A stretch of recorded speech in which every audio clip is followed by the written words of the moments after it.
ಏನ್ ಹೇಳ್ತಾ ಇದ್ದೆ ನಾನು? ಜಾಸ್ ಬಟ್ಲರ್ ಅಲ್ಲ, ಇವನ್ ಯಾವ್ದೇ ಬಟ್ಲರ್ ಬಂದ್ರು ಕೂಡ ಈ ಗೆಲ್ಲೋದು ನಮ್ಮ RCBನೇ. ತಲೆನೇ ಕೆಡ್ಸ್ಕೊಬೇಡ. ಅವ್ನ್ ಫಾರ್ಮ್ ಅಲ್ಲೂ ಇಲ್ಲ, ಅವ್ನ್ ಆಡೋದು ಇಲ್ಲ, ಸರಿನಾ? ಆಡಿದ್ರು ಕೂಡ ಒಂದ್ 50 ರನ್ ಹೊಡೆದ್ರು ಕೂಡ ಬಂದ್ರಕ್ಕಿಂತ ಬಪ್ಪನಂಗ್ ಹೊಡೆಯೋರು ನಮ್ಮ RCB ಪ್ಲೇಯರ್ ಇದಾರೆ. ನೀನ್ ತಲೆ ಕೆಡ್ಸ್ಕೊಬೇಡ. ಇವತ್ತು RCB ವಿನ್ ಆಗೇ ಆಗುತ್ತೆ. ಈ ಸಲ ಕಪ್ ನಮ್ದೇ. ಕರೆಕ್ಟ್, ನೀನ್ ಹೇಳ್ತಾ ಇರೋದು ಕರೆಕ್ಟ್.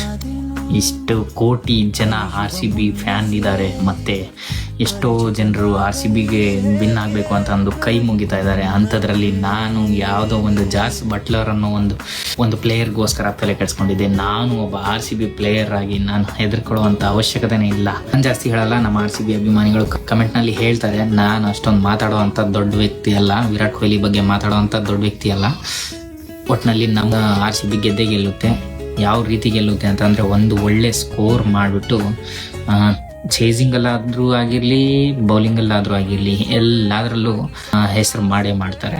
ಇವತ್ತಿನ ಮ್ಯಾಚ್ ನೀವು ಮತ್ತು ನಾನು ಎಲ್ಲರೂ ನೋಡೋಣ, ಚಿಂದಿ ಎಲ್ಲರೂ ಅವರನ್ನು ಸಪೋರ್ಟ್ ಮಾಡೋಣ.